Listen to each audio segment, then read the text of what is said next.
John chapter 1 verse 1 says, "Beloved, believe not every spirit, but test the spirits whether they are of God, because many false prophets have gone out into the world." Clarence E. Mecclendon is a false prophet. He is the founder of Clarence E. Mecclendon Ministries and is the prophet and teacher of Full Harvest International Church in Los Angeles, California.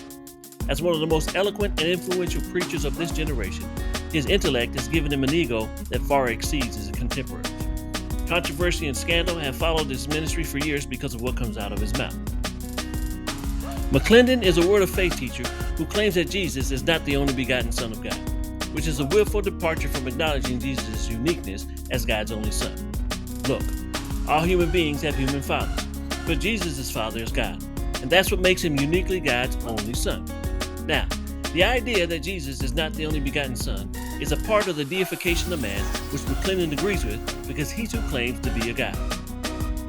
He is a prosperity preacher that never forgets to beg for a specific offering amount like all good prosperity preachers do, who with their eyes closed say things like, "God is showing me that 300 people are going to sow a $1,000 seed."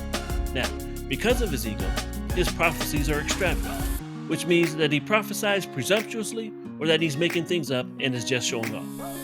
His prophecies are unbiblical because he is a master of twisting, misquoting, and taking scripture out of context to make it say what he wants it to say so he can tell his people what they want to hear. He also teaches that we as believers have power over death.